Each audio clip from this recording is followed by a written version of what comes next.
Senhor presidente, senhoras e senhores deputados, venho a esta tribuna, senhor presidente, para prestar uma homenagem ao grande comandante Fidel Castro, falecido no último final de semana.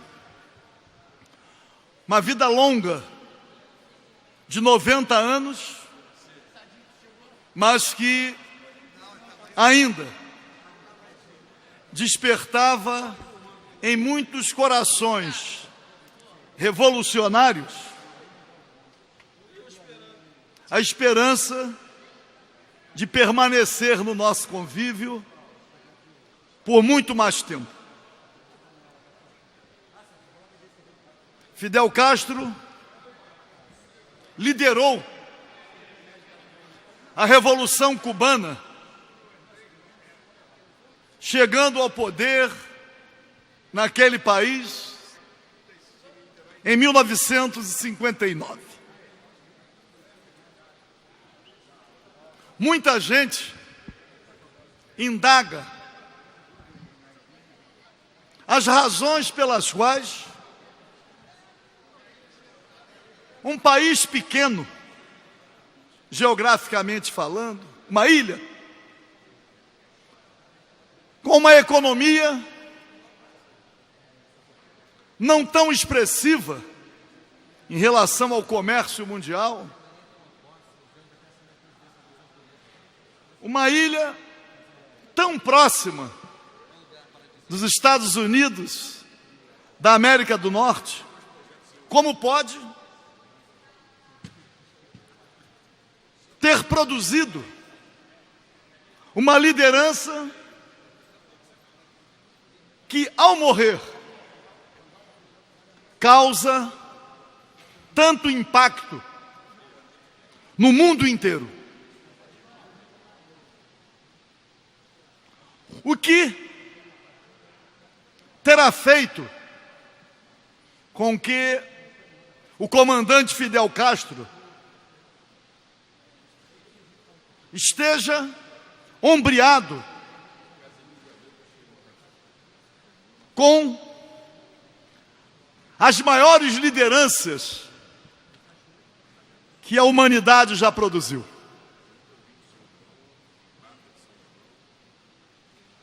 Fidel Castro assumiu o compromisso de implantar o socialismo em Cuba. A reação mundial, ou a expressão mundial, quando de sua morte, revela a dimensão de sua firmeza ideológica. Revela também, tendo em vista o enfrentamento, não só do capitalismo mundial, mas o enfrentamento à principal potência do capitalismo mundial, os Estados Unidos da América do Norte, expressa também a sua resistência. A resistência que consolidou através de todo o povo cubano.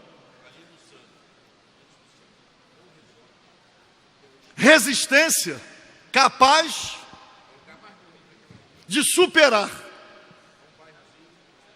talvez, o mais longínquo bloqueio que uma nação enfrentou ao longo da história da humanidade.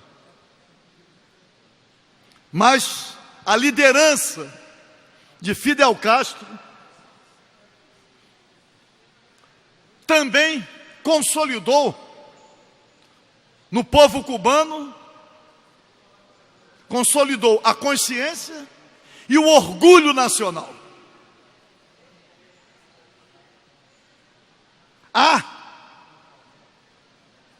uma campanha muito grande no sentido de arranhar a imagem do comandante Fidel Castro. E quanto maior o esforço, mais se ressalta o seu significado.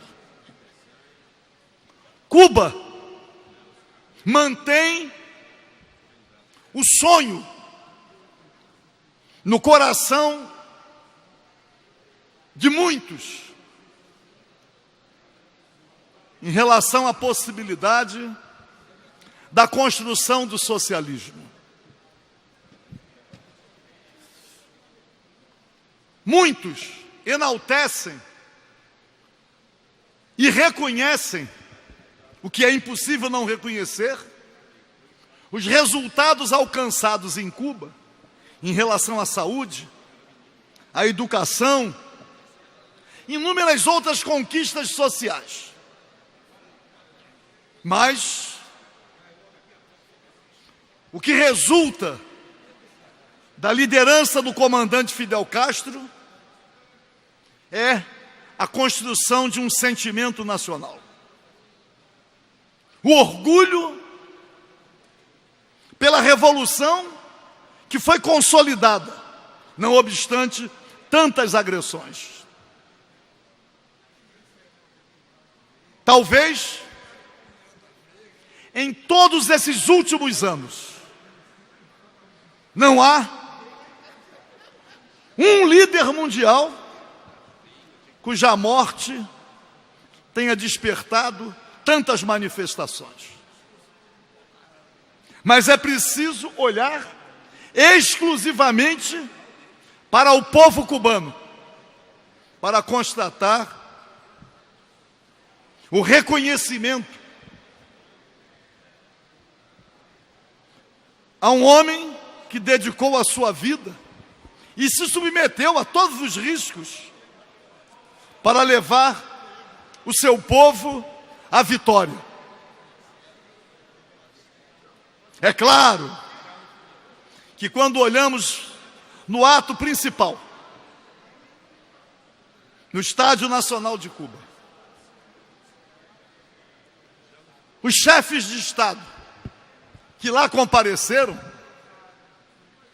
verificamos a presença de lideranças da América Latina, lideranças de países que também enfrentam o jugo do capitalismo mundial.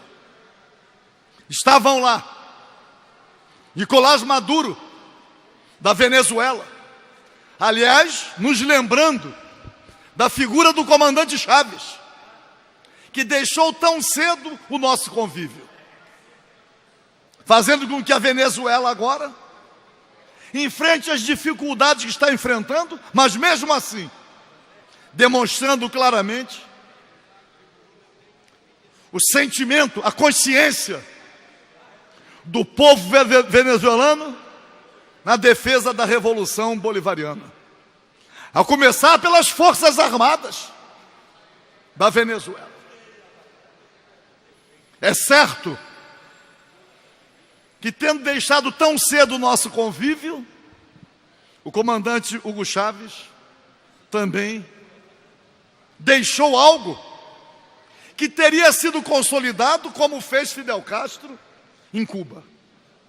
Estava lá também o presidente do Equador, Rafael Correa, que ao ser eleito, tomou como primeira providência a retirada das Forças Armadas Americanas de território equatoriano.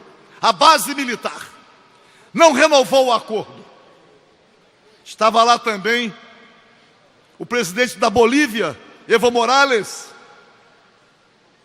que cunhou uma expressão que precisa ser reproduzida. Ou morre o capitalismo, ou morre a terra. Procurava caracterizar o fim da natureza, talvez até o fim da natureza humana, em função da ganância capitalista. a destruição do meio ambiente. Estava lá também Daniel Ortega, da Revolução Sandinista da Nicarágua. É claro que enfrentou também graves dificuldades, mas depois voltou pelo voto popular. Então, senhor presidente, venha a esta tribuna acreditando que tudo aquilo que Fidel Castro construiu em Cuba fica como exemplo para que outros povos saibam que o capitalismo mundial não é invencível, que o capitalismo mundial tem sido responsável por tragédias que afligem e afligiram dezenas de nações, inclusive a nação brasileira. Portanto, senhor presidente, venho aqui dizer: salve a Revolução Cubana, salve o povo cubano, salve o grande comandante, eterno comandante Fidel Castro. Muito obrigado, senhor presidente.